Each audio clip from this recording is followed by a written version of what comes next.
어릴 때 가정 형편의 경우 중위층이라고 말씀하셨는데 일본으로 부모님이 가셨잖아요. 거기서 한 7년. 예, 우리 부모님이 일본에 가서 아. 한 7년 동안 일하시다가 나는 일본에서 났거든요. 1945년 네. 10월에 일본에 사이다마 켄이라는 데가 있습니다. 아, 예, 거기서 나서 1946년 초에 돌아왔습니다. 예. 근데 부모님은 왜 일본으로 가신 거예요? 일본에 그때 제 고향 경상북도 청송인데 네. 그 마을에 있던 우리 일가가 네.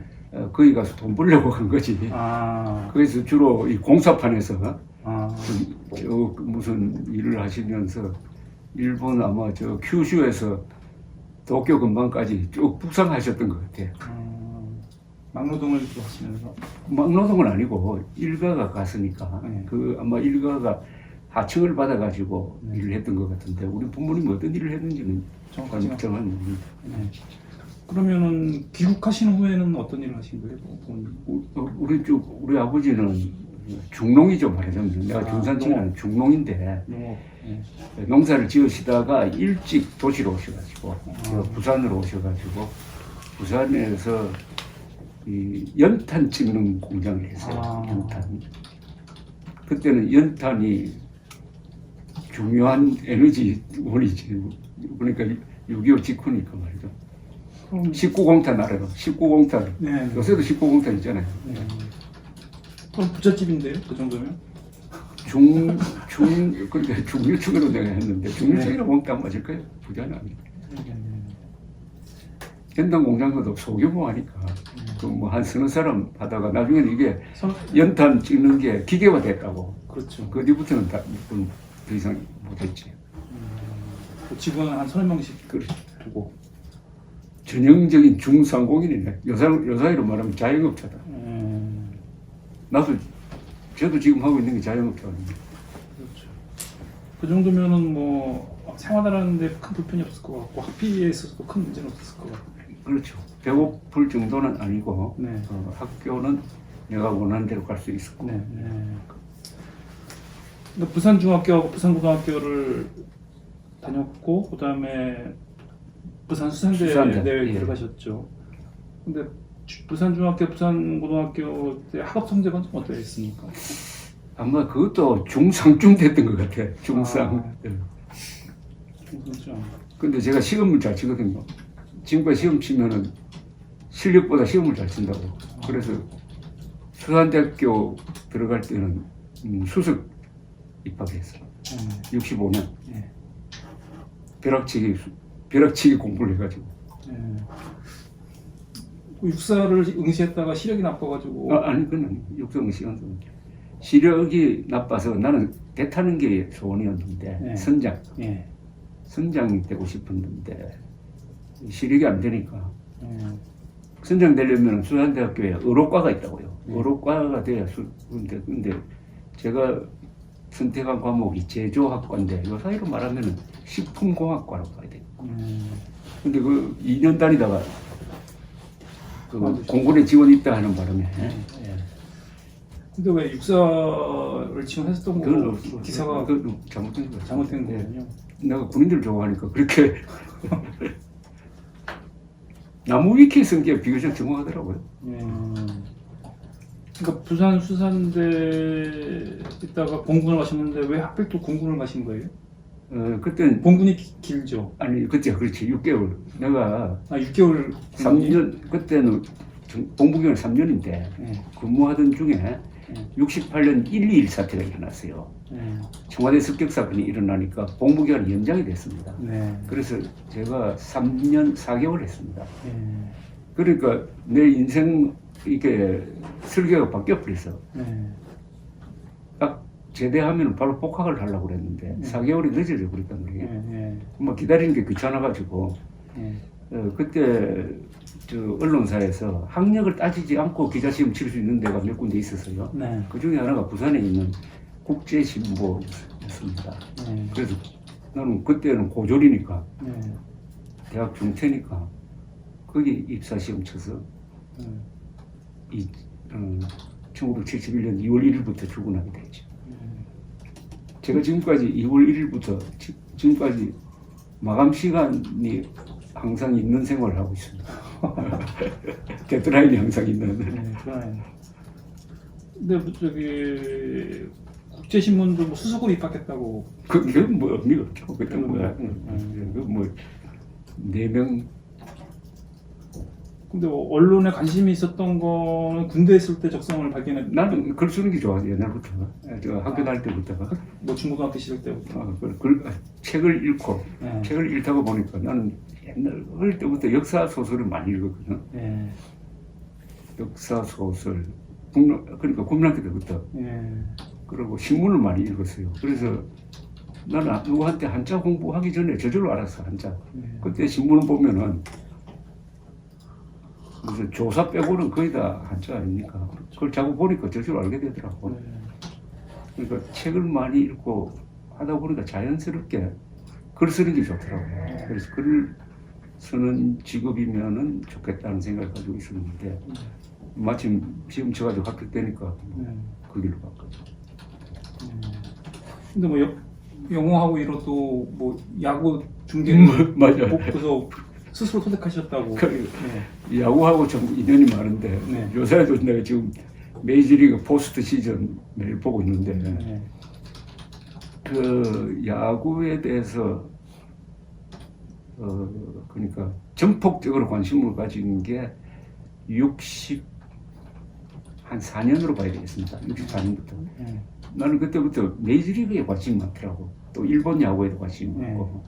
그때 고등학교 때입니다. 네. 또 부산에 있으니까 일본 그 야구 중계 방송을 들을 수가 있었습니다. 그렇죠. 그래서 우선 그때부터 내 고등학교 때부터 일본 책이 많았어요. 부산에서는. 그 일본 책을 읽고 싶어서 일본어를 공부를 했습니다. 집에서. 그때 뭐 일본어 학원도 없었습니다. 그것도 뭐 한 6개월 공부하니까 한자를 아니까 읽을 수 있더라고. 그 다음부터 방송을 들었죠. 일본어 방송. 그 다음에는 일본 프로야구가 또 마음에 안 차서 메이저리그에 관심을 갖게 됐습니다.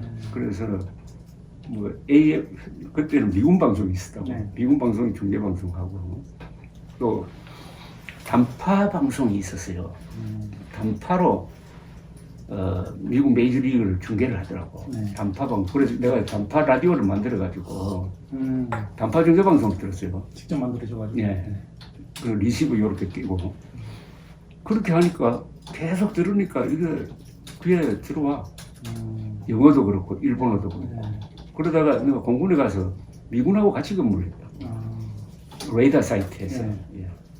그러니까 뭐 대화도 할 수 있었고 그리고 군대에서 이거 연락 관계로 일본 자위대하고 서로 통신을 해야 됩니다. 비행기가 일본 쪽에서 한국으로 들어오면은 서로 그 항로 정보를 공유하기 위해서. 그때는 내가 일본어로 읽을 수 있었으니까 그때부터 말도 배울 수 있게 되었죠. 그래서 저는 야구를 통해서 군대 생활을 통해서 외국어를 저절로 아주 편하게 알게 되었습니다. 근데 그 많은 운동 중에서 하필 야구를 좋아하셨던 이유는 있나요? 제가 부산에 있으니까 여기서 부산고등학교가 그때는 야구 명문이고 그때는 부산 인천이 야구 야구라면 그때 고등학교 야구라고 고등학교 야구가 아주 강했거든요. 그 다음에 이게 이제 대구 상고 경북고등학교 그 다음에 군산 상고 이렇게 넘어갔는데 한때 서울에서도 경동고등학교가 잘했다. 그래서 백인천이 나왔거든요. 그래서 아마 부산이라는 지역하고 관계가 있을 것 같아요. 야구에 관심이 있는 거는. 그래서 야구에 투자한 게 아까 말씀 보십시다. 64년이니까 58년 정도. 매일 야구 스코어 체크하고 보는데 하루 평균 아마 2시간씩 보냈을 거예요. 지금도 야구 지금 메이저리그 야구. 그리고 광주 민주운동 당시에 상사의 허락 없이 광주에 진입을 하셨잖아요. 그래서 일찍 사유가 됐는데 맞습니다. 병가를 내가지고 병가를 내서 왜 거기에 들어갈 생각을 그때 하셨어요? 부마 사태를 내가 현재를 했거든요. 네. 그런데 부마 사태가 그 뒤에 11.6 사건으로 연결되잖아요. 그렇죠. 네. 그러니까 이건 역사적 사건이다 해가지고 부마 사태를 이 다큐멘터리로 써야 되겠다고 해가지고 관훈 클럽으로부터 지원금까지 받아가지고 취재를 했다고. 그런데 광주 사태가 딱 나니까 이게 부마 사태하고 비슷해. 그렇죠. 그리고 이것도 내가 현장에 가봐야 되겠다 해가지고 병가를 해놓고 거기 가서 취재를 하는 중에 또 국제신문에서 보낸 취재팀하고 거기서 만났어. 나는 몰래 취재를 하려고 그랬는데 뭐 합류가 돼가지고 취재를 하다가 회사에 돌아오니까 왜 병가 내놓고 취재하러 갔느냐. 그건 사실은 겉으로 드러난 거고, 그때 신문사 안에서 말하자면 언론 자유운동이 기자협회 중심으로 있었거든. 거기서 내가 좀 중요한 역할을 했고, 그래서 일종의 반정부 기자로 지켰는데, 회사에서 그러니까 의원 해임이지. 의원 해임 해가지고 집에 있는데 1980년 가을에 이 신군부에서 다시 기자들 쫓아낸 기자들 명단을 만들었어요. 근데 내가 그만둔 것도 모르고 내 이름이 또 거기 들어갔어. 그런 일종의 확인 사설을 당한 셈인데. 그렇죠. 그래서 그 뒤에 신문사 재취업하는데 조금 시간이 걸렸습니다. 그러다가 서울로 올라오게 됐지. 그러니까 다큐멘터리를 만들 목적으로 강주에 가셨는 건데 거기 강주에 있는 저기 취재하고 내가 저는 부마 사태와 연관된 사건이니까 이게 하여튼 역사적 사건이 되겠다는 느낌이 들더라고요. 그 목적으로 온 거죠. 그리고 특종을 많이 하셨는데 그동안에 그 뭐 비결이랄까 그런 건 어떤 데 있습니까? 저는 뭐 특종이 기자들의 목표라고 생각합니다. 특종이. 특종 그 자체는 의미가 없을지 모르지만 뭐 다른 언론보다 30분 먼저 보도하는 게 무슨 의미가 있느냐라고 하지 모르지만 그렇게 이야기하면은 100m 뛸 때 0.1초 차이로 금메달 따는 게 그게 무슨 의미가 있느냐 이런 이야기가 되니까 그러니까 특종을 추구하기 위해서 기자가 열심히 뛰잖아요. 경쟁하잖아요. 그러다 보면은 묻힐 뻔한 기사도 캐내잖아요. 그렇죠. 그러니까 그거죠. 특종으로 가는 길에서 좋은 기자가 되고 좋은 언론이 된다. 특히 덮여질 수 있는 사건을 캐내는 데는 역시 특종이거든요. 한국 역사에 남을 만한 특종이 경쟁 속에서 이루어진 게 참 많잖아요.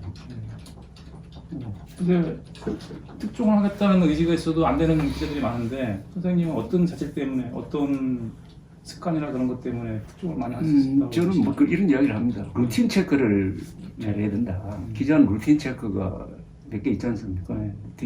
루틴 체크가 있고 나는 크로스 체크가 있다고 생각해요. A라는 사람 이야기를 들으면 그 반대되는 사람 B를 만나서 크로스 체크하는 거.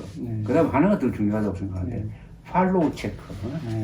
일단 기사를 써놓고 이게 뒤에 어떻게 됐는지 보통 기자들이 하나 기사를 쓰고 그걸 잊어버린다고.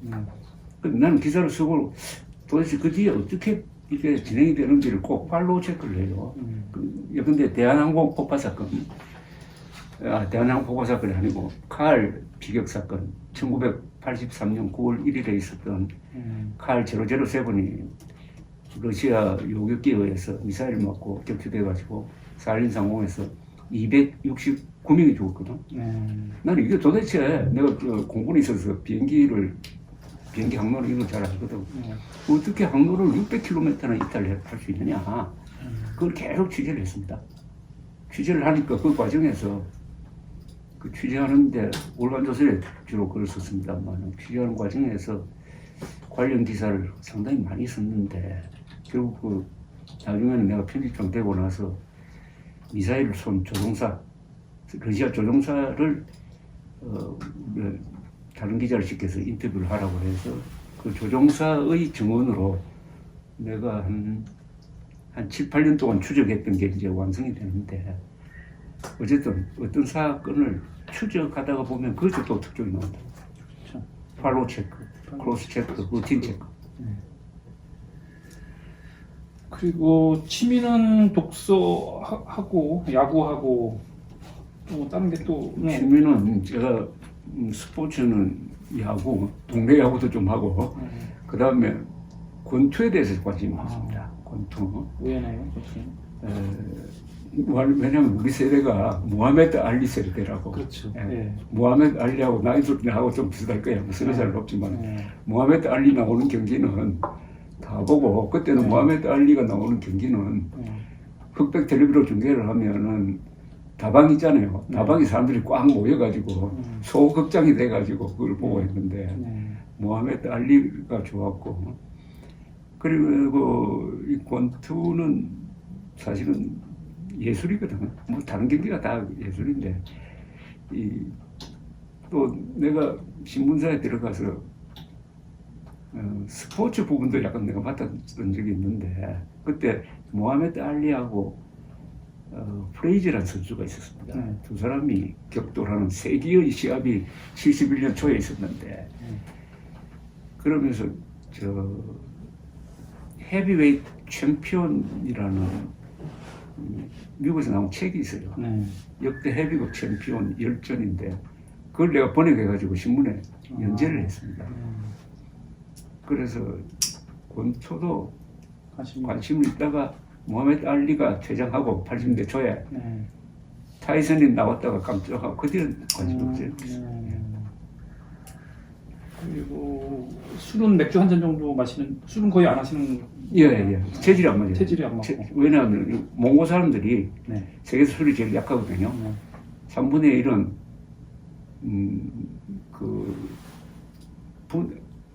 알코올 요소. 분해 요소가 결핍돼 있다고 나는 그 중에 한 사람입니다. 네. 담배는 전혀 안 피시는 편이고. 또 담배를 안 피우는 거는 우리 집안이 네. 교회 다니니까. 아. 예.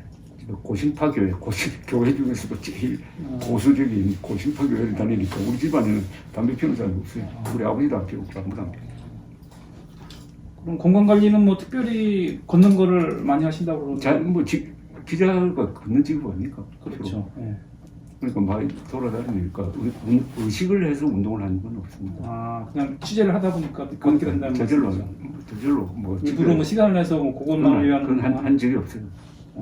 그런데 뭐 지금 제대할 때 몸무게 그대로 그건 체질이 건강 체질이신. 그 타고난 거지. 우리 아버지한테 어머니한테 고맙다고 생각해야지. 네. 그 특별히 운동하는 것도 아닌데 이제 어디 아프신 데나 편찮으신 데는 없으신 거잖아요. 없을 리 없죠. 그동안은 뭐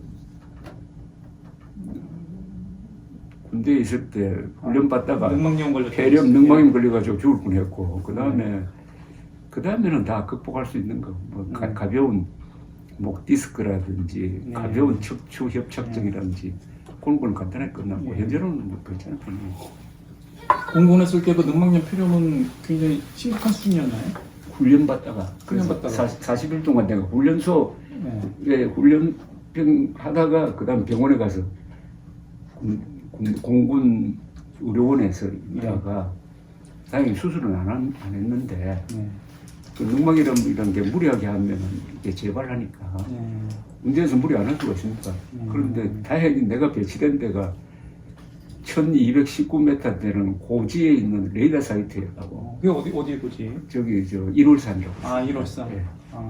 그게 늑막염 같은 거 하는 사람들한테는 제일 좋은 데예요. 아, 그래요? 왜? 그러니까 고산지대에 있으면 폐계통은 제일 좋거든. 그러니까 군대에서 치료까지 했지. 재발도 안 하고. 그러니까 나는 뭐 군대에서 정말 국가의 은혜를 많이 입었어. 저도 공군 나온 저는 395기거든요. 아, 그래요? 그래가지고 오선에 MCRC라고 지금 옛날에는 있었는지 모르겠는데 있었어요? 거기서 근무를. 방공관제단이 지금. 예, 저도 이제 17특기라고. 나도 일주일특기. 예. 똑같네. 그걸 거꾸로 그걸 거꾸로 썼어요. 예, 그런 거 알고. 플라팅 보드에서 그걸 거꾸로 쓰고 그거 못한다고 이제. 거기서 유일하게 배우는 게 그걸 거꾸로 쓰는 거. 빨리 쓰는 거.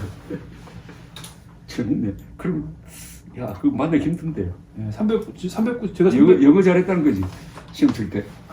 시험 칠 때 영어는 잘 쳤는데 대화 같은 건 제가 좀 약하죠. 예. 군대에서 많이 배웠습니다. 나는 군대 3년 4개월 동안 대학교 4년, 대학교 2년, 그다음에 제가 하버드 니만 펠로로 1년 연수를 했는데 대학 3년이지 그러면. 그것보다 훨씬 더 군대에서 많이 배웠습니다. 그렇죠. 생활적으로 뭐 계속 대화도 네. 나누고 무슨 업무상의 대화도 그리고 많이 아까 말씀대로 일본어, 영어 네. 실습을 했고 음. 그다음에 내가 사격을 잘하거든. 음. 저기 어디 붙여놨는데 옛날에 어디 군 사격장에 가서 그때 사격을 잘하셨다고요? 카빈 우리 저 M1은 아니잖아요. 네. 근데 카빈 사격하는 솜씨로 권총 사격하니까 잘 맞더라고. 그래가지고 탑건 표시가 있어요. 저 어디 붙여놨어. 좌우명이나 삶의 원칙이 있다면은 그게 이제 현실에 충실하자라고 하셨는데. 뭐 here and now, here 네. and 지금 이 순간이 가장 중요하다는 거고. 네. 그게 결국은 생산성 뭐 어차피 우리가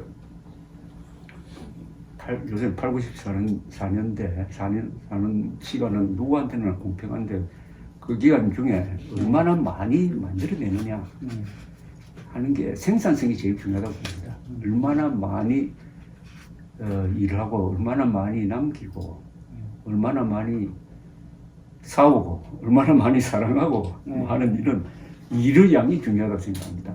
일의 양이. 그래서 지금도 저는 멍청하게 앉아 있을 때는 없어요. 굉장히 부지런한 성격이에요. 뭘 하든지 해야 돼. 뭐 책을 보든지 뭐 노래를 부르든지 아니면 뭐 영화를 보든지 뭘 하긴 해야 됩니다. 그러니까 제 머리가 쉴 틈이 없어요. 근데 꿈을 안 꿨으면 좋겠는데 나는 꿈 안 꿀 데가 없어. 아, 매일 꿈을 꾸시나요? 매일 꿈을 꾸니까 꿈 안 꾸고 좀 머리가 쉬어야 되는데 내가 제일 부러운 사람이 김영삼이더라고. 김영삼 전 대통령 꾼 적이 한 번도 없답니다. 아, 그래요? 그래서 평생 소원이 꿈 한 번 꾸고 다는 거고 나는 꿈을 안 꾸고 싶다는 건데 근데 무슨 꿈을 주로 꾸세요? 완전히 아무 의미가 없는 꿈. 그뭐 꿈에 나타나는 거 맞지도 않고 네. 이병철 만나도 뭐 로또를 사도 걸리지도 않더라고. 꿈에 이번철이 나타나가지고 로또를 샀는데 본인의 장점과 장점은 굉장히 뭐 치밀하고 꼼꼼하고 그런 거 가깝고 아니 장점 단점이 이게 좀 장점이 바로 단점이 되는 거고 단점이 바로 한 번만 바꾸면 장점 아니겠습니까? 예. 본인 선생님의 가장 큰 장점은 뭐라고 생각하십니까? 아까 말한 대로 가만히 있질 않는다는 거죠. 부지런한 거죠. 가만히 있질 않는다. 에너지가 좀 있는 거죠. 그 부분. 단점은 돈하고는 별 관계 없는 것 같아요. 돈 먹는 거. 그래도 굶는 건 아니는데. 네. 돈에 가치를 안 두시는 거죠. 돈이라는 부분에. 별 관심 없어. 사실은 별 관심 없어. 예. 그러니까 그렇다고 뭐 굶을 정도는 아니니까 딱 중상층이지. 중상층쯤 되겠구나 이제. 그리고 대표님의 궁극적인 목적이 자유통일에 기여하는 것이라고 말씀하셨는데 자유통일이죠. 예, 예. 그 부분은 이제 자유민주주의 체제가 굉장히 우월하다는 생각을 바탕에 깔고 있는 거잖아요. 근데 자유민주주의 체제라는 것도 역사적으로 보면 모든 시대 사람들이 자기 시대의 시스템이 가장 우월하고 절대적으로 최선이라고 생각했는데 계속 생산력이 발전하면서 시스템이 바뀌었고 그래서 새로운 시스템이 나타났고 그렇지 않습니까? 자유민주주의 체제가 현재 생산력 단계에서는 그게 가장 적합하고 우월한 체제인 것처럼 보이지만 조금 지나면은 이것도 업데이트 될 수 있는 그러니까 새로운 시스템이 나타날 수 있는 건데 근데 이게 뭐가 좋느냐 이런 거는 뭐 민주주의가 좋으냐 공산주의가 좋으냐 주의로서 이야기하는 거는 이게 본질적인 게 아니고 주의라는 것은 우리나라에 지금 외국어를 한국어로 잘못 번역해가지고 고생하는 게 두 가지가 있어요. 하나는 디모크라시인데 이거는 민주제도라고 번역했었어야 된다고. 근데 이걸 민주주의라고 번역을 하니까 한국 사람들은 주의를 좋아해요. 우상 숭배한다고, 극단화하고 교조화한다고. 민주제도라고 하면은 뭐 그 제도 바꾸면 되지 이러되는데 한국 사람들은 박정희식으로 미국식 민주주의는 안 된다. 우리 현실에 맞는 한국적 민주주의로 바꿔야 한다라고 하면은 왜 민주주의에 손을 떼느냐 해가지고 독재자라고 본다고. 그걸 민주제도라고 하면은 아니 한국적으로 민주제도를 바꾸자 하면은 그게 뭐 그래서 그런 것보다는 우리가 궁극적으로 추구하는 가치가 뭐냐는 건데 저는 이 세 가지로 생각합니다. 제일 중요한 게 진실, 그 다음에 진실에 입각한 정의, 그 다음에 그 정의가 지켜주는 자유. 진실, 정의, 자유. 순서도 그렇게 해야 돼요. 제일 밑에 진실, 그 다음에 정의, 그 다음에 자유. 이 세 가지 가치를 보장할 수 있는 제도, 제도로서의 자유민주주의죠. 그러나 사회주의는 이게 보장이 안 되지. 그래서 자유민주주의가 소중하다는 거지. 자유민주주의 그 자체가 무슨 우상숭배할 만한 대상은 아니고 그건 수단으로 봐야 되죠. 정의, 진실, 정의, 자유. 예. 근데 정의라는 부분에 대해서 입장이 좀 다를 수가 있죠. 그러니까 이쪽 좌파하고 우파의 그 차이점을 싣는 아니, 좌파는 정의를 먼저 하잖아요. 내가 신소가 그렇다는 거죠. 정의가 먼저다. 그 다음에 정의에 맞게끔 자기가 말할 설정한 정의에 맞게끔 사실을 왜곡하고 그렇게 묶여놓잖아요. 그러면 그때부터 정의도 아니고 진실도 아니고 그런 데면 자유를 지킬 수 없지. 제가 말한 것은 사실관계를 분명히 하자. 그래서 내가 기자라는 게 그게 소중하죠. 진실이 뭐냐? 사실관계를 분명히 해놓고 그걸 기준으로 해서 정의를 가려야지. 그래서 기자생활 하면서 느낀 게 사실관계가 분명하면은 판단도 그냥 자동적으로 나오는 거예요. 그리고 대책도 거의 자동적으로 나오는 거라. 바로 실사구시가 그거 아닙니까? 실사, 현실과 사실에 기초해가지고 옳은 방향을 구한다. 이게 실사구시란 말입니다. 그래서 기자라는 직업을 선택을 한 게 저는 정말 영광스럽기도 하고 중요하다고 생각합니다. 이게 뭐 주의고 뭐 시비 판단을 하더라도 그거 다 사실관계만 기자가 사실관계를 분명히 하는 전문가니까 사실관계만 분명히 해주면은 다른 거는 저절로 된다 이겁니다. 그 대표님께서 속칭 종북 좌파들에 대해서 많이 언급을 하셨는데 이런 사람들이 한국에 많이 있다고 지금 보시는 건가요? 종북 좌파들이라고. 글쎄, 저걸 얼마나 수치로서 뭐 분류하는 거는 그렇고 지금 뭐 퇴임할 때 문재인 대통령 지지율이 한 40% 됐잖아요, 그죠? 그 사람들은 광범위하게 보면 그 사람들은 그들은 진보라고 하는데 난 좌파를 보거든요. 광범위하게 아주 넓게 봐. 최대한 넓게 잡으면 40%가 좌파예요. 그러나 그 안쪽으로 들어가서 종북 좌파나 하면은 어느 정도 될까? 그게 한 5%에서 10% 안 될까? 5%에서 10% 종북. 그런데 이게 기준이 뭐 모호한 것 같지만은 그게 모호한 게 아니고 간단해요. 요새 뭐 김일성주의자 말로 이렇게 시끄럽던데 그걸 구분하는 방법은 간단하다고 생각합니다. 유대인들이 히틀러를 비판하지 않는 이스라엘 정치인이 있을 수 있겠습니까? 히틀러를 비판하지 않는 유대인 또는 이스라엘 정치인이 있을 수 없이 대한민국에 살면서 김일성, 김정일, 김정은을 비판하지 않는 정치인은 있을 수가 없어요. 있다면은 이 사람들은 일단 김일성주의자가 아닌가 하는 의심을 스스로 불러들인다고 봐야지. 그래서 나는 궁금해. 김문수 씨는 확신을 가지고 문재인은 확실한 김일성주의자다라고 이야기를 했는데 문재인 대통령이 아니다. 나는 김일성주의자 아니다라고 설명을 했으면 좋겠어요. 근데 설명할 때 제일 중요한 게 나는 김일성, 김정일, 김정은을 이렇게 비판한 적이 있다 하는 자료를 제시해야 돼. 자료 제시하지 않으면 더구나 정치인이 자료 제시 않으면 국민 입장에서는 김일성주의자를 의심할 수밖에 없지. 근데 어떻게 그럴 수가 있습니까? 대한민국에 살면서 더구나 저 무식해서 뭐 거기 관심 없는 사람입니다. 뭐 똑똑한 척하고 또 그 입으로 이승만, 박정희, 미국은 그렇게 비판을 하면서 김일성, 김정일, 김정은에 대해서는 단 한마디도 하지 않았다면 그 사람은 김일성주의자로 봐야 되는 거 아닐까요?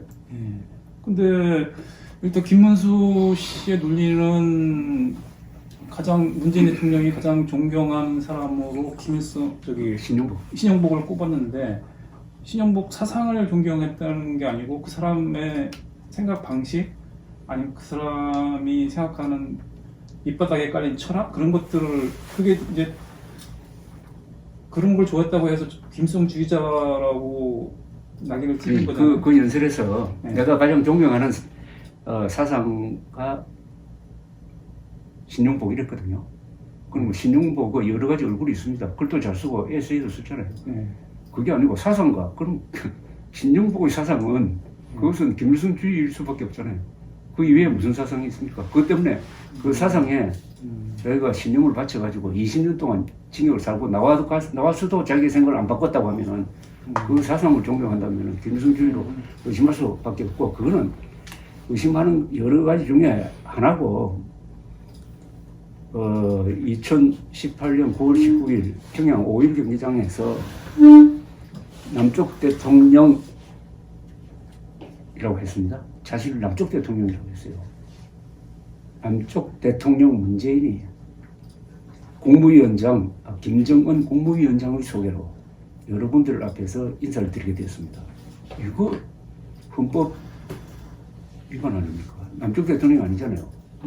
대한민국 대통령이 어떻게 남쪽 대통령이 되고 그럼 자기가 남쪽 대통령이라고 했으면은 최소한 김정은 국방국무위원장이라는 말을 안 썼어야지. 김정은은 나라 국자고 자기는 남쪽이면 누가 봐도 그 문장에서 김정은이 나의 상관이다. 나는 김정은 밑에서 남쪽을 관리하는 사람이다. 이렇게 고백한 겁니다. 그 뒤에 연설은 그 대부분이 김정은을 민족의 지도자로 축해 올리는 내용입니다. 그 7분짜리 연설입니다. 그것하고 신용복하고 연관시킨다든지 또 하나 더 할까요? 뭐 하도 많지만 국회 2017년 가을에 유엔 총회 가가지고 연설을 하면서 6.25를 뭐라고 했느냐 하면 6.25는 한국전은 내전이었고 국제전이었다고 했다고. 왜 유엔에 가서 이야기를 하는데 남침이라고 했어야지. 유엔이 남침으로 규정을 해가지고 유엔군을 파병을 해가지고 우리를 살렸는데 그 유엔에 가서 내전이라고 왜 합니까? 내전은 양쪽이 서로 상방간에 싸웠다는 거냐. 그거는 뭡니까? 상방충돌처럼 둘 다 잘못했다는 이야기인데 저도 김문수 씨와 같은 생각이에요. 김일성주의자라고 생각하신다는 거죠? 문재인 대통령 의심한다는 거죠. 근데 납득하기 어려운 거는 북한 경제가 굉장히 추락을 했고 그 3대 세습이라는 정근대적인 방식으로 이제 김정은 정권을 갖고 있고 누가 봐도 좀 문제가 있다고 생각되는데 왜 그 김일성주의 그쪽에 경도가 됐을까? 만약에 경도됐다고 했다면 그리고 국내에 이제 그런 사람들도 좀 있다고 불러지는 건데 그 부분이 잘 이해가 되지 않습니까? 왜 그걸 아니 그거는 사상이라는 것은 종교하고 같습니다. 네. 더구나 공산주의 사상은 개혁투쟁론이기 때문에 이건 사교에 해당하는 것이고 아니 그 잘 사는 영국에서 그것도 엘리트 캠브리지 대학을 나온 사람들이 그리고 엘리트 중에 엘리트 5명이 5명이 KGB 간첩이었잖아요. 킴 필비 같은 사람들 영화에도 많이 나오지만 이 사람들이 다른 기관도 아니고 영국 정보기관에 들어가고 영국 외무부에 들어가서 자발적으로 최고급 정보를 소련에 보냈거든. 왜 그랬겠습니까?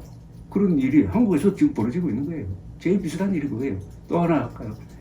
IMF를 만드는데 미국에서 실무 책임자였던 사람이 있습니다. 이 사람 화이트라는 미국 재무부 엘리트입니다.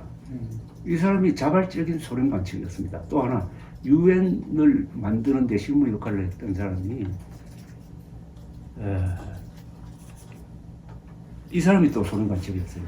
그래서 이 간첩은 잘 사는 거 못 사는 거하고 아무 관계 없습니다. 우리가 사교 집단 들어가는 사람 보면 그 교수도 들어가고 무슨 장관 했던 사람들은 들어가잖아요. 이 사고 체계는 우리가 알 수 없는 그 아주 어두운 면이 인간이 가지고 있는 이 어떻게 보면 영혼과 관계되는 문제인데 아주 어두운 구석이 있어요. 그러니까 이렇게 근사한 나라에 살면서 대한민국을 헬 조선이라고 욕을 하고 그 같은 입으로 북한을 욕을 해야 될 텐데 북한을 욕 안 하잖아요. 아니 이런 나라를 헬 조선이라고 하면서 김일성, 김정일, 김정은에 대해서는 단 한마디 안 하는 그런 사람이 한국에 얼마나 많습니까? 그런 사람 속에서 김일성주의자가 나오는 거지. 제가 1980년대 학교 대학생활 지냈는데 그때 많은 학생들이 사회주 공부를 했거든요. 근데 그 사회주 공부를 한 게 그것이 자본주의 갖고 있는 모순을 극복하고 좀 더 나은 세상으로 만들 수 있다는 그런 신념 때문에 그랬던 거고, 그래서 지금 그런 김일성주의나 그런 쪽으로 경도됐던 돼 있는 사람들도 그 방식이 세상을 좀 더 살기 좋은 곳으로 그렇지. 바꿀 수 있다는 그런 신념 같은 게 아닐까요? 다만 생각이 다를 수는 있죠. 방식에 있어서 그렇죠. 도달하는 방법이. 자, 그런데 거기서 어디서 갈라져 버리느냐 하면은 1987년 12월 18일 대통령 선거를 통해서 노태우 대통령이 당선됐습니다. 민주정부거든요.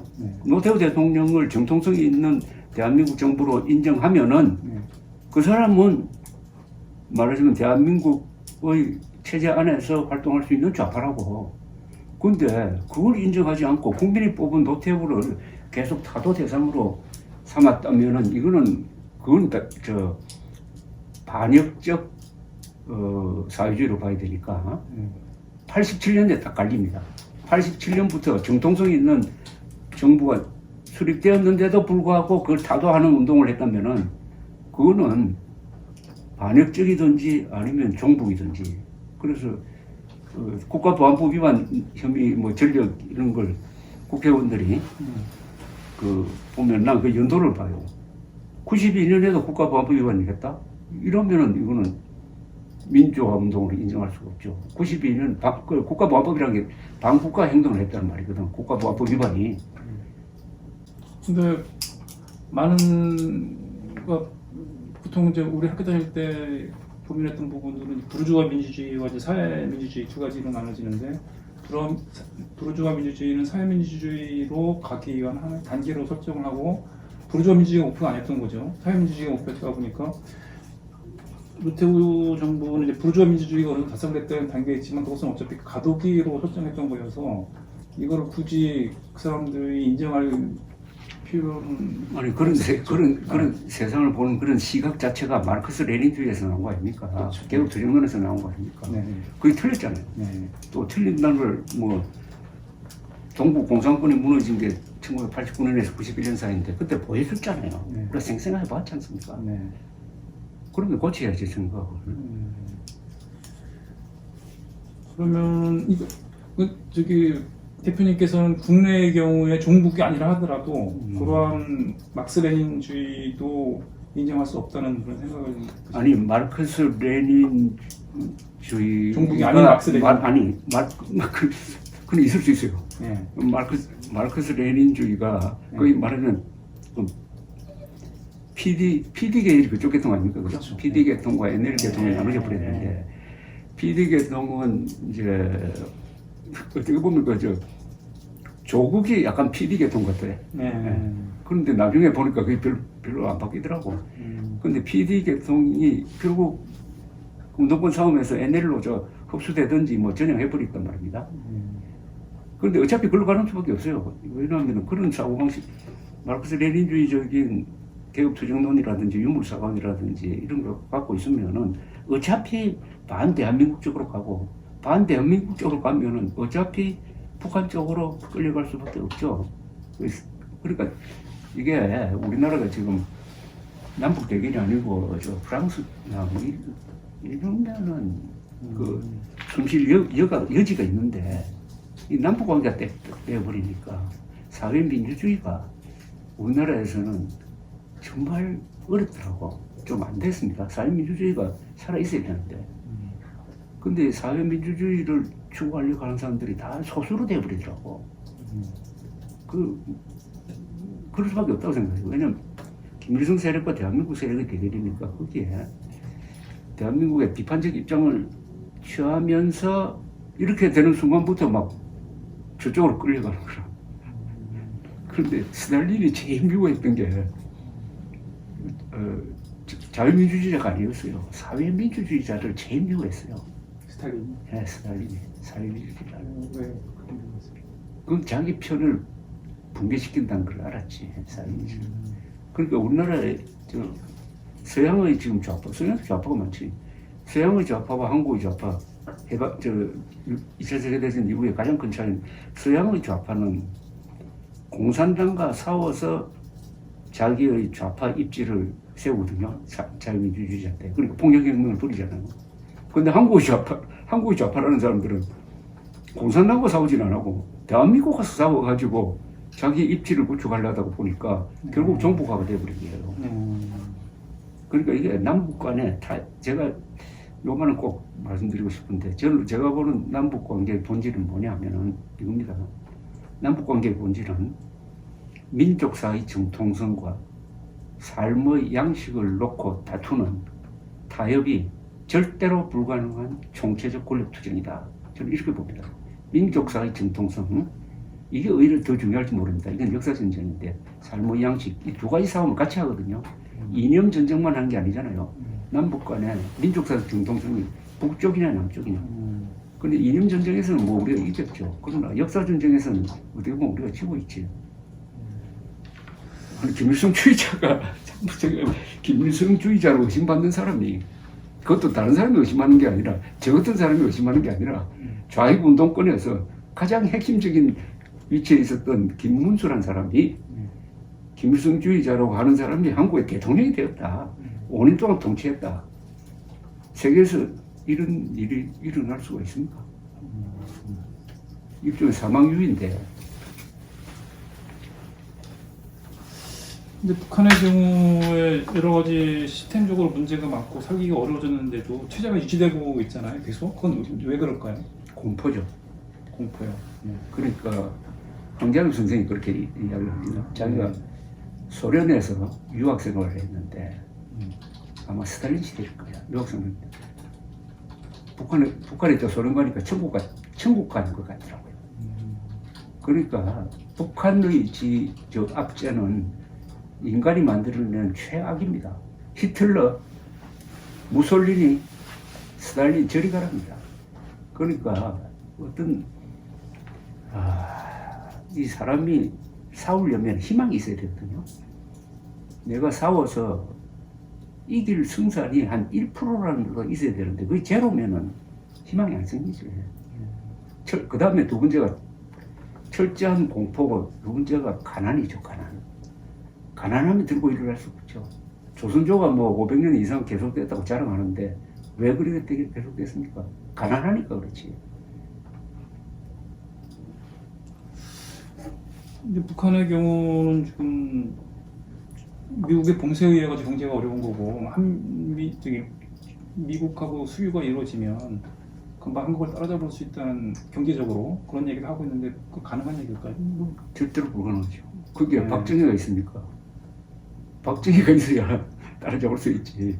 그러니까 우리나라 사람들 아주 편한 대로 이야기하더라고. 북한은 사회주의니까 망했고 대한민국은 자유민주주의니까 이렇게 잘 사는 것은 당연하다. 그러니까 이승만, 박정희 그 중요하지 않다라고 이야기하는데 그러면 똑같은 자유민주주의를 한 필리핀은 왜 저렇게 사느냐? 뭐 못 산다는 말 안 하겠어요. 우리한테 비교해서 지도자가 있어야죠. 그 자유민주주의와 시장경제를 운영할 수 있는 이승만, 박정희, 전두환, 노태우 그 뒤에 뭐 대통령도 뭐 그럭저럭 문재인 빼고는 잘 했는데 이런 지도자가 있어야지. 그러니까 우리나라 국민들 교육 수준이나 뭐 이런 시스템적으로 보면 굳이 박정희라는 인물이 없어도 경제 발전이 이루어질 수 있었을 거라고 생각하는 사람들이 꽤 있는데 그 논리는 잘못된 거라고 보시는 거죠. 그거는 좀 특성공무원 지식인들이 그런 이야기 많이 하지. 특성공무원 지식인들이. 그러니까 예를 들어야지. 예를 들어가지고 흔히 말하는 장기 집권을 하면은 한국처럼 발전하는 것은 당연하다. 아니 장기 집권해가지고 독재자가 장기 집권해가지고 발전시킨 나라를 가져오라 이겁니다. 그런 나라가 있습니까? 있어요. 이광역 빼고 어디에 있습니까? 자, 독재자가 장기 집권하면 경제가 망합니다. 박정희 위대성은 장기 집권해도 발전시켰고 그러니까 박정희의 마침 어제가 유신 선포 50주년인데 유신 선포가 있었기 때문에 본인은 독재자로 지금도 낙인이 찍혀 있고 대한민국은 이렇게 발전한 겁니다. 그 7년이 있었으므로 그 7년 동안 한 게 뭡니까?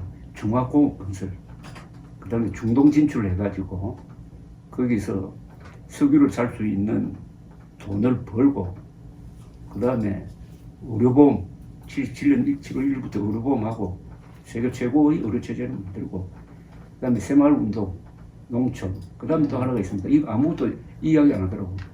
70년대에 우리가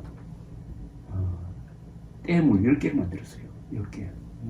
소양강, 안동, 충주 뭐 이런 거. 그 댐 10개를 안 만들었으면 수도권에 2,500만 명 못 삽니다. 2,500만 명. 이게 유신이란 독재 체제하에서 이루어졌고, 이거는 박정희 대통령이 이야기했듯이 이거 어용부용하고 있을 때가 아니다. 선진국으로 가는 막차를 타야 한다. 요거 놓치면은 우리는 죽었다 깨어나도 선진국 될 수 없다. 그러려면 뭘 해야 되느냐? 능률을 극대화해가지고 국력을 조직화하고 해가 집중 투자해야 된다. 특히 중화공 건설에 집중 투자해야 한다. 이렇게 하면은 나도 희생될 수 있다. 그래서 민족의 재단에 생명을 바친다는 이야기를 한다고 유신 선포하는 걸 연설해서 내 무덤에 침을 뱉으라는 말이 그 말인데, 그래서 유신 10월 17일, 72년 10월 17일의 유신 선포와 7년 뒤에 11.6 사건이 바로 연결이 되거든요. 유신 선포를 했으므로 이분이 총 맞아 돌아가신 거라고. 그러나 그 7년이 없었으면은 한국이 오늘날 한국이 아니라 잘하면은 말레이시아 수준 됐을 겁니다. 잘했을 경우에. 잘했을 경우에 말레이시아. 근데 대표님 말씀하시는 거, 이전에 말씀하신 거 보면은 박정희가 순수하다는 말씀을 많이 하시는 것 같은데, 근데 박정희의 경우에는 이제 만주 공관학교를 나오고 일본 육사를 나오고 그리고 이제 독립군 투벌 같은 걸 하지 않았습니까? 그건 안 했고, 그 다음에 남로당에 들어가서 동료들을 고발하고 자기는 이제 생존에 나왔고, 그리고 사실 경제 발전에 집중을 많이 하는데 그것도 자기 자신의 어떤 권력을 유지하기 위한 하나의 유일한 방법이니까 그걸 택한 게 아니냐는 그런 지적들이 있는데, 그거에 대해서는 그건 뭐 좌파들이 하는 이야기인데, 네. 저는 총체적으로 설명하면은 박정희 대통령의 업적은 최악의 조건에서 최단기간 내에 최소한의 희생으로 최대의 업적을 남겼습니다. 이 중에서 제일 중요한 걸 나는 최소한의 희생으로 봅니다. 박정희 18년에 일어난 이런 변화를 몰고 오기 위해서는 보통 몇십만 명 죽는 게 보통입니다. 그래도 성공을 못해요. 북한은 300만을 죽어도 그 결국 체제 개혁에 실패한 거거든. 혁명에 실패한 거거든. 페테르스부르크를 만든 피트 대제가 그 도시 하나 만들려고 수만 명을 죽였잖아요. 그런데 피트 대제를 지금도 높게 평가하지 않습니까? 박정희는 한 사람도 안 죽였어요. 18년 동안. 요 최근에 새로 발견한 사실입니다. 미얀마 사태나 이란 사태를 보면서 지금도 하루에도 수십 명씩 죽는데, 박정희는 18년 동안에 그렇게 극렬한 시위가 있었는데도 불구하고 발포 명령을 한 번도 내린 적이 없어요. 총맞아 죽은 사람이 한 사람도 없습니다. 그럼 이거는 성인군자 아닙니까? 세계 어느 나라에서 이런 기록이 있습니까? 미국에서 그 기간에 시위해가지고 총맞아 죽은 사람 수백 명 될 겁니다. 근데 이걸 왜 인정 안 하냐 합니다. 최소한의 희생으로. 세종대왕이 성인군자가 아니라 박정희는 성인군자죠. 그리고 대표님께서는 자주국방 얘기를 많이 하시는데, 현재 한국에 미군이 주둔하고 있잖아요. 그 미군은 그럼 철수하는 게 맞다고 보시는 건가요? 내가 말하는 박정희 자주국방이라는 말을 만든 사람은 박정희 아닙니까? 박정희 대통령이 이렇게 얘기했지. 북한군이 쳐들어오면 우리가 1대1로 싸워서 이길 수 있다. 그러나 뒤에 소련과 중국의 도움을 받아서 치면은 우리는 미국의 도움을 받아야 된다. 그러니까 우리가 일단 싸우고 그 다음에 지역이 더 붙을 때는 미군의 도움을 받는다. 이게 자주국방이라고 했는데, 그런데 이게 나중에부터 자주국방 의지가 실종이 되고 그 사이에 북한은 핵무장을 해버리니까 한국이 아주 비겁한 나라가 됐다 이겁니다. 아니 북한이 핵무장하면 우리도 핵무장을 했지. 최소한 전술핵은 그냥 가지고 있어야 되는데 그것도 안 되고 나니까 계속 무슨 일만 있으면은 우리나라 대통령이 미국 대통령한테 전화 걸어가지고 항공모함 보내달라고 이렇게 하니까 얼마나 김정은이가 만만하게 보겠습니까? 연평도 그 2010년 11월 23일이고 연평도 폭격 났을 때 이명호 대통령이 폭격을 해버려야지. 폭격을 해놓고 그 다음에 오바마한테 전화 걸어가지고 항공모함 보내달라고 했는데 폭격도 안 하고 대응사격을 했습니다. 대응사격 해가지고 뭐 많이 다쳤다고 그러더라고. 그래서 이게 한국이 지금 경제력에서 북한이 한 100배 되는데 100배 되는 나라가 외국 군대 도움을 받아가지고 100분의 1과 싸우면서도 겁을 낸다면 이게 세계에서 가장 비겁한 정신을 가진 나라가 한국 아닙니까 이거. 그러니까 이게 한미동맹이 좋은 점이 많죠. 그러나 그 부작용이 한국인의 정신을 지금 좀먹고 있다 이겁니다. 그러니까 이거는 원래 이렇게 되게 돼 있다고. 그래서 이스라엘이 몇십 배 되는 아랍과 싸우면서 지금까지 미군 도움을 한 번도 안 받았습니다. 무기 도움을 받았어요. 그러니까 이스라엘에 미군이 진주하는 순간 이스라엘 사람들이 타락한다 이거야. 우리가 딱 고장이 난 거예요. 미군 주도는 잘못된 거라고 보시는 거예요? 그건 아니죠. 그건 아닌데. 아니고. 그러니까 우리가 이게 슬기를 발휘해가지고 미군도 주둔하면서 네. 자주국방도 같이 가져가야 되는데 네. 이게 사실 어려워요. 네. 사실이나 의존적으로 가게 돼 있다고. 사람이란 게 원래 편한 쪽으로 가거든. 그리고 여기는 좌우가 없잖아 지금. 내가 이 한국 보수가 지금 보수라고 말할 자격이 없는 게 자위적 핵무장 하자는 이야기가 요새 나와서 됩니까? 10년 전, 20년 전에 나왔어야지. 그러니까 지금 대표님께서는 우리가 자체적으로 핵을 보유하든가 아니면 전술핵을 보유하든가 지금 이 단계에서는 네. 슬기를 발휘할 필요가 있다고 생각합니다. 네. 우선 현실적으로 지금 핵무장 지금 우리부터 핵을 만들겠다고 해가지고 핵을 손에 넣기에는 시간이 너무 많이 걸려요. 네. 그러나 그보다 더 쉬운 방법이 있지. 전술핵 재배치 그리고 흔히 말하는 나토식 핵 공유. 그 수단은 많아요. 그리고 이 한국 근해에 미국의 저 핵 탑재 잠수함을 거의 상시 배치한다. 뭐 이런 것도 방법이고. 그러니까 이건 모든 걸 한미 관계만 튼튼하면 돼요. 한미 관계가 말하자면 한국과 미국 간의 관계가 미국과 영국과의 관계처럼 돈독해져야지. 그러려면 한국의 즉 좌파 정치 세력이 약화돼야 되지. 좌파 정치 세력이 약화되기 위해서는 그러면 어떤 게 필요하다고 보시나요? 문재명 수사를 철저하게 돼야지. 두 가지가 지금 걸려 있잖아요. 다 지금 오늘 또 뭐 국방장관하고 해경청장 그 당시 두 사람 구속영장 청구를 했던데 지금 나가고 있는 수사 방향이 하나는 반역 수사고 하나는 부패 수사 아닙니까? 문재인과 이재명 특히 문재인 때 일어나고 있는 일은 주로 반역 수사, 국가 반역 수사를 하고 있는 거거든요. 이게 뭐 말 복잡하게 할 필요 없이 자국민이 해수부 공무원이 북한에서 붙잡혀가지고 지금 생사를 오고 가는데 대통령이 보고를 받고도 구조하라는 지시도 안 내리고 그 청와대에 있다는 그 직통 전화를 걸어가지고 김정은 보고 돌려보내라는 이야기도 안 하고 그 다음에 죽고 나서는 월북자로 모르고 이게 뭡니까 도대체? 이게 결국은 문재인이 대한민국 국민 보호에는 관심 없고 오히려 김정은을 편하게 하는 거에만 관심이 있었다. 그거 아닙니까? 그리고 그보다 더 결정적인 게 탈북 어민 두 사람을 이미 대한민국 국적자가 된 탈북 어민 두 사람을 북한으로 강제 송환한 거. 그거는 실제 헌법 위반이고 국제법 위반이고 법률 위반 아닙니까? 아니 한국에서 상권 분립이 분명한데 어떤 사람을 대한민국 국경선 바깥으로 추방할 수 있는 권한을 가진 사람은 법원밖에 없거든. 법원이 대법원 확정 판결을 통해서만 할 수 있다는 겁니다. 근데 대통령 지시를 한 거 아닙니까? 이게 다 목적이 있는 거 아닙니까? 둘 다 김정은에게 아부하기 위해서 한 거 아닙니까? 그럼 이게 반익이 아니고 뭐냐 이거예요.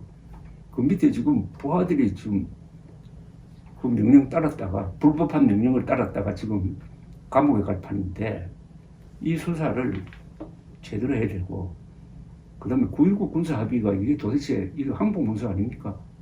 지금 수도권 상공에 우리 공군기가 출동하지 못하잖아요. 네. 아니 우리가 항복했습니까? 수도권 상공에 자국 전투기가 전개되지 못하도록 하는 거는 그런 비행금지 구역은 항복했을 때는 대한민국이 항복했을 때만 그런 거 아닙니까? 91년 걸프 전쟁 때 후세인이 휴전하면서 그 쿠르드 살고 있는 지역이 비행금지 구역이 됐거든요. 네. 그래서 쿠르드가 지금 사실상 독립국이 된 거 아닙니까? 근데 아니 이런 걸 합의해 주는데 관계되는 자들 대통령부터 그 당시 국방장관 이거 수사 안 하면 대한민국은 그럼 반역자들한테 자유를 주겠다는 건데 반역 면허증을 주겠다는 건데 대통령이 김정은한테 아부하기 위해서 그렇다는 건데 왜 아부를 해야 될까요? 그럼 자기 신념하고 관계 있겠죠. 그래서 김일성주의자라는 말 나온 거 아닙니까? 신용복을 사상가로 존경하면은 김일성주의를 존경한다는 말인데 김일성주의를 존경하면은 그 손자를 존경하게 되는 거고 그러니까 남쪽 대통령 그 아들뻘 되는 김정은 앞에서 김정은은 국방위원장이고 나는 남쪽 대통령이란 말이 거침없이 나올 수 있는 거지. 자신의 신념 체계 가치관이죠. 근데 그쪽 얘기는 그런 식의 어떤 공존, 평화 그런 것들을 자기들의 그런 역할을 하기 위해서 그런다는 얘기를 하는데 그건 타당성이 없고. 그건 딱 거짓말을 밝혀졌잖아요. 제가 2018년 4월 27일 네. 판문점선언 딱 나오자마자 3시간 안으로 그 판문점선언을 분석해가지고 제가 글도 쓰고 동영상에 올렸습니다. 결론은 이건 비핵화 사기극이다. 판문점 선언은 김정은이가 비핵화의 결단을 내렸다. 라는 내용 아닙니까? 그렇게 문재인 당시 대통령이 우리 국민들한테 트럼프에게 알렸는데 다 거짓말 아닙니까? 그 문장을 읽어봐도 그거는 완전히 북한에서 초안을 잡은 것처럼 보이는 그런 문서를 만들어 놓고 결과적으로 김정은의 핵 무력 강화를 물심양면으로 도와준 거 아닙니까? 물에는 시간도 들어가는데. 이거 그렇게 한 거는 신념 때문에 그렇다. 예. 그 아니고는 뭐 다른 설명이 뭐 신념 때문이고 그렇게 해가지고 국민들을 속여가지고 정권을 계속 이어가겠다는 계산이 있었겠죠. 그런데 다행히 국민들이 안 속아서 지난 3월 9일에 다른 선택을 했는데 미국, 북한이 왜 굳이 핵 실험을 해야 할 이유는 있나요? 북한의 입장에서? 북한이라는 체제는 긴장이 없으면 무너지거든요. 네. 결국 대내용이라고 봅니다, 저는. 네. 그러니까 얼마나 김정은이 지금 불안하겠습니까? 코로나 사태로 경제는 망가져 버렸지. 국제사회에서는 고립무원이 되지. 그리고 한국에서는 저거 입장에서 보면 정변이 일어난 거라. 좌파 정권이 끝장나고 윤석열 정부가 등장한 거니까 가만히 있으면은 우선 국제적으로 만만하게 보일 뿐만 아니라 국내에서 이제 좀 우리도 자유롭게 살자 이런 생각이 나오면 무너지는 거 아닙니까? 그러니까 항상 긴장을 유지해야 됩니다. 긴장을 조성해야 됩니다. 그러니까 제가 이런 표현을 썼는데 북한이라는 체제는 이게 눈사람입니다. 눈사람은 난로가에 오면 녹아요. 그 난로가 뭡니까? 바로 긴장만 하거든.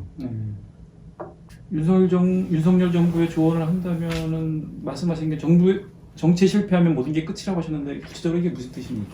이명박 대통령이 2008년에 세계적 금융위기를 얼마나 잘 극복을 했습니까? 그러고 박근혜 대통령도 안보 중심을 잘 잡았거든요. 북한이 핵실험하는 데 대해서도 대응을 하고 개성공단도 잠정적으로 폐쇄하고 이래 했는데 결국 두 사람 감옥 갔잖아요. 왜 감옥 갔습니까? 안보에 성공하고 경제에 성공했는데도 정치에 실패했기 때문에 그런 거예요. 정치에 실패한 거예요. 정치 실패는 뭐냐? 박근혜 전 대통령은 새누리당 분열 때문에 들이댄 거 아닙니까? 정치가 제일 핵심이 저는 정치의 본질이 뭐냐? 권력투쟁 아닙니까? 모택동이 정치를 피를 흘리지 않는 전쟁을 피를 흘리는 정치라고 했는데 그렇다면은 자기 편을 불려야 되는 거 아닙니까? 자기 편을 늘려야 되는 거 아닙니까? 그런데 박근혜 대통령은 자기 편을 분열시켜버리잖아요. 뭐 친박, 비박, 특히 2016년에 이항구 앞장세워가지고 그 공천 파동 일으키고 거기에 반발한 김무성이하고 틀어지고 선거에서 지고 나서도 또 이정현인가 그 사람 또 당대표 만들고 하는 과정에서 결정적으로 이렇게 검이가 버렸는데 물론 그걸 빌미로 해가지고 자당 대통령을 탄핵하려고 나온 그 배신자 또 참 세계 역사에 그런 예가 없듯이 근데 지금 윤석열 대통령도 자기의 당선을 도와준 게 보수 중도 젊은층의 연대 아닙니까? 그런데 무리한 청와대 이전 해가지고 중도표 날라가버리고 이준석 사태로 해가지고 2030 세대가 날아가버리고 보수는 6대4로 지금 분열돼 있더라고. 그러니까 28% 된 거 아닙니까? 이래 되면은 이명박 박근혜 사례가 생각난다는 그겁니다. 한국 보수는 나라를 발전시키는 데 성공을 했는데 대충 정치에 실패를 했어요. 박정희도 정치에 실패를 했습니다. 즉 자기의 정치 이념을 이어받는 정당을 만들지 못했습니다. 그러나 드골을 만들었잖아요. 그래서 지금까지도 드골 이전이 프랑스를 주도하죠. 그럼 청와대 이전 이거는 잘못됐다고 생각하시는 거죠? 잘못해서 보통 잘못한 게 아니지. 대통령의 그 보안 문제 그런 것 때문에. 이거는 청와대를 옮기는 것은 천도하고 비슷합니다. 특히 대통령 중심 제하에서 청와대를 옮기는 거는. 그런데 즉석에서 결정했잖아요, 그죠? 그 결정 과정에서 국민들의 토론도 없었고 준비도 없었고 그러다가 보니까 지금 현재는 어떻게 됐냐면 출퇴근하는 대통령이 된 겁니다. 세계에서 출퇴근하는 대통령이 있습니까? 국군 통수권자를 겸한 사람이 출퇴근하는 나라가 있느냐 이겁니다. 동선이 노출되죠. 그리고 공관과 집무실 분리돼가지고 이중으로 지금 경비가 들고 시설이 필요한 거 아닙니까? 그죠? 이중이라는 것은 지금 공관에도 아마 비서실, 경호 다 들어가야 될 거 아닙니까? 이러니까 이거는 그리고 그 출발부터가 잘못됐어요. 난 출발부터가 불순했다고 봅니다. 동기가 뭐라고 했느냐? 청와대는 제왕적 권력의 상징이라고 했잖아요. 아니 대한민국 발전의 상징이지 어떻게 제왕적 권력의 상징입니까? 아니 청와대에 74년 동안 청와대에 있었던 역대 대통령이 뭐 몇 사람 빼고는 문재인 빼고는 그래도 나라 발전시키기 위해서 나름대로 고생한 사람들 아닙니까? 그걸 몽뚱그려 가지고 제왕적 권력이라고 하면은 아니 제왕적 권력은 북한에 있지 청와대에 있었어요. 아니, 제왕적 권력이 청와대에 있었으면은 지금 이승만 무슨 뭐 양아들이 지금도 대통령을 해야지 세습을 해야지 그런 좌파적 역사관 가지고 밀어붙이다가 수습이 어렵게 되버려. 그럼 무엇 때문에 윤석열 대통령은 무리하게 그걸 이전을 감행했을까요? 무슨 저는 나름대로 무슨 계산이 있지 난 않았을까요? 허영심이라고 봐요. 허영심. 권력자가 빠지기 쉬운 허영심. 제가 기자생활 하면서 보니까요. 네. 권력자가 오만해지고 허영심을 갖게 되면 망합니다. 오만 하나만 가지고 망해지지 않아요. 예. 오만과 허영심이 결합되면 망합니다. 그럼 이번 청와대 이전은 허영심의 발로 허영심을 가야 돼요. 그건 무슨 계산이 있습니까? 그게. 그리고 좀 독한 이야기를 하면은 특수부 검사가 별건 수사하듯이 안 갑니까? 별건 수사가 뭡니까? A라는 걸 목표로 했다가 그게 안 되면은 그것이 끝나야 되는 거 아닙니까? 그러면은 자기 체면 손상된다고 B라는 걸 또 하나 만들어가지고 격까지 수사를 해가지고 사람 잡는 거 아닙니까? 광화문에 옮기겠다는 게 자질됐으면 광화문에 옮길 수 없으면 다시 청와대로 들어가야죠. 들어가서 다시 곰곰이 생각하고 그 다음에 나와야 되는데 그렇게 하면은 아마 속된 말로 쪽팔린다고 생각한 것 같아. 그러니까 가만히 있는 국방부를 찍어가지고 그게 일종의 별건 수사입니다. 그 윤석열 대통령이 선거운동할 때는 참 개방적이고 소통을 잘하다가 대통령이 딱 당선되니까 과거의 특수검사로 돌아간 것 같은 느낌을 받았다고. 그때. 그럼 앞으로도 걱정이겠네요. 여러 가지 이거 수습이 참 어렵죠. 아니 이번에 허영심의 발로에 의해서 그걸 감행을 했다고 한다면 앞으로 모든 정책에 있어서 그런 허영심 반영될 가능성이 있는 거 아니에요? 저는 윤석열 대통령 이제 네. 내가 잘못했다고 생각한다고 봅니다. 지금쯤은 뭘 보느냐? 대통령실 이름을 안 짓잖아요. 대통령실 이름은 있습니까? 없잖아요. 왜 안 짓겠어요? 자신이 없으니까 안 짓는 거지. 옛날에 홍역 뭐 유행하고 할 때요. 애 놓으면은 언제 죽을지 모르니까 이름 안 지었다고. 한 살쯤 돼가지고 생존하면은 그때 호적에 올리고 그래 보통 1년 늦지. 그때 이름 짓고 했는데 자신이 없는 거예요. 저거 지금 골치 아픕니다. 다만 나는 해결책이 몇 가지 있는데 다음 대통령이 청와대로 돌아가든지 돌아가면서 하나 사무동을 그 안에 새로 짓든지 아니면 신축을 해야 된다. 국제적 우리 국경에 맞는 근사한 건물을 신축을 하고 공관과 집무실을 반드시 하나로 통합을 하고 출퇴근 안 하도록 만들어야 돼요. 그리고 앞으로 포부가 뭐 별일 없으시다고 하셨는데 자유통일을 그랬죠. 예. 자유통일이 기여하는 거. 예.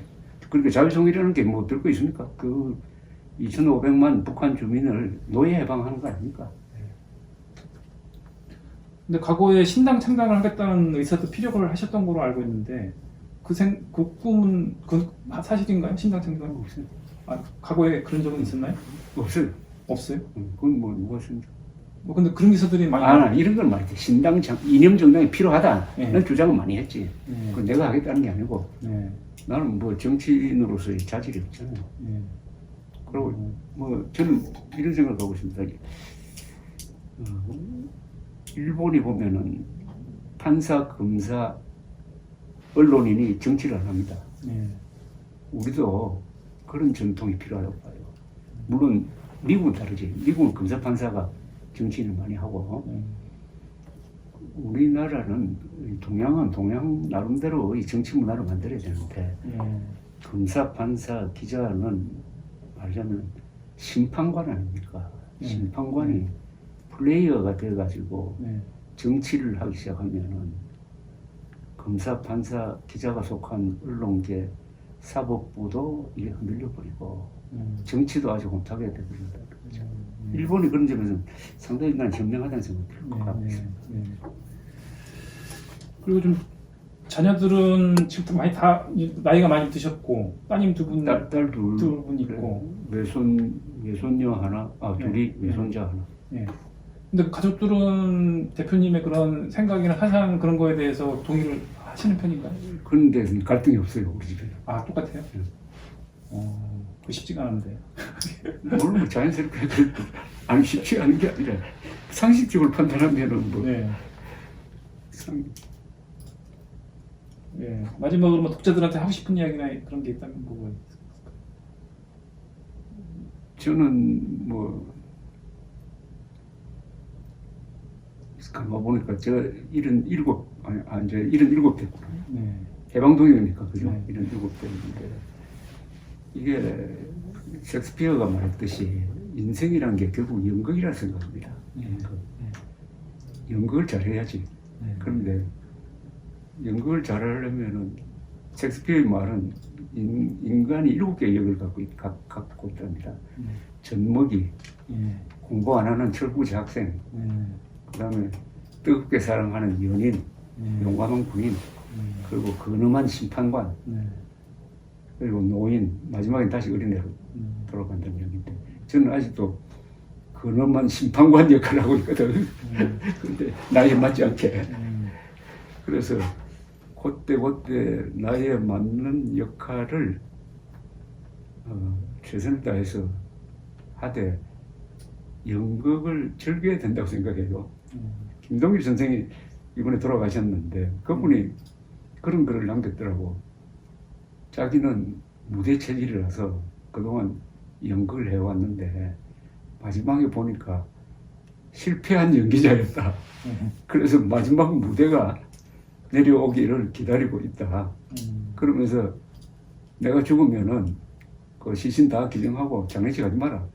이렇게 했더라고요.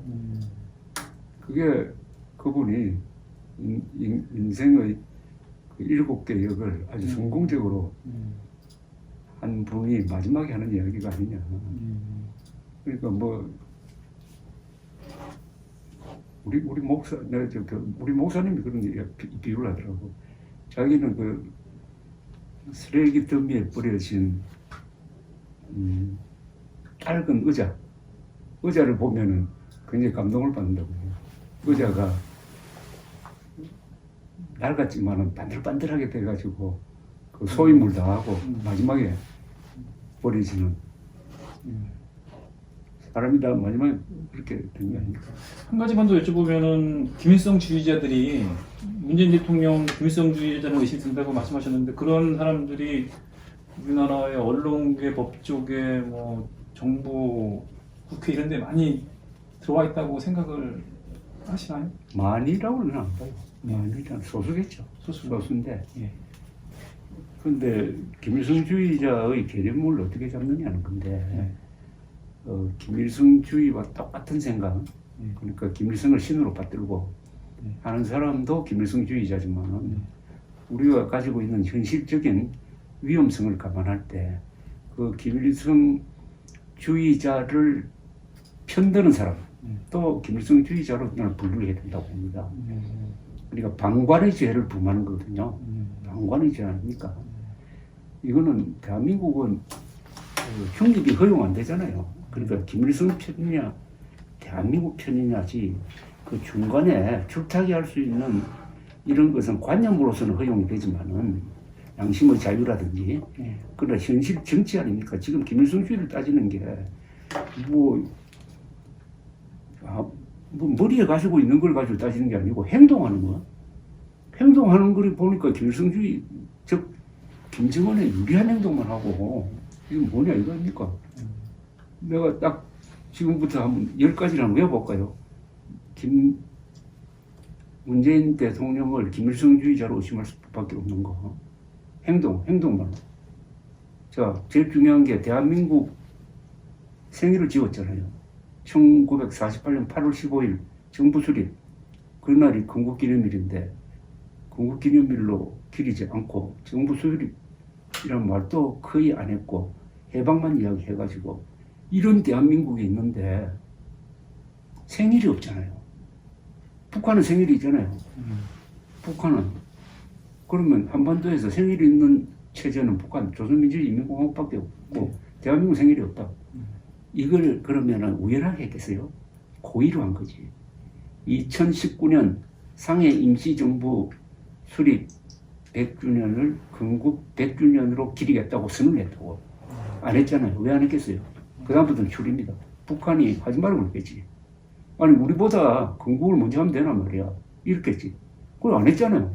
그래서 그 길로 대한민국은 생일이 없었습니다. 그러니까 태어나서는 안 될 정권이다. 대한민국은 태어나서는 안 될 정권이다.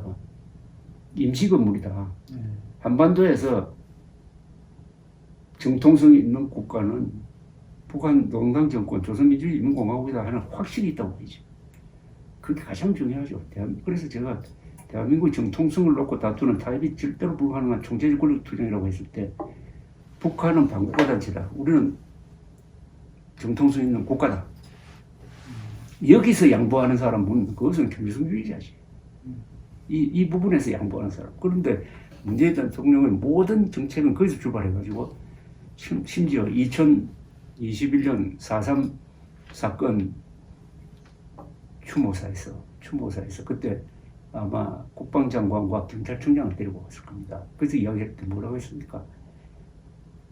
그러니까 4.3 사건은 뭐 우리 국가 기록에 의해서 남노당이 무장 폭동을 일으켰는데 그 목적은 선거를 방해함으로써 대한민국 건국을 못하게 하겠다는 게 목적이었거든요.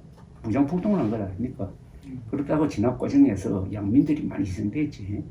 그건 뭐 역사적 사실이고. 그러나 동기는 그렇게 출발한 건데 거기 그런 전후 사정 설명도 없이 마치 이들이 통일의 꿈을 꾸기 위해서 통일의 꿈을 먼저 꾸었다가 이렇게 처참하게 국가 폭력에 당했다라고 했습니다. 통일의 꿈이라고요? 그들이 꾼 통일의 꿈은 적과 통일의 꿈이지. 그걸 공개적으로 이야기할 수 있는 사람이면은 그건 김일성주의자라고 의심할 수 있는 제가 국민으로서의 권리와 의무가 있는 거죠. 그 말때 뭐 숱하게 많으니까 그건 뭐 북한 인권 문제라든지 뭐 등등. 근데 북한 인권에 대해서 침묵을 지키는 이유는 뭘까요? 그게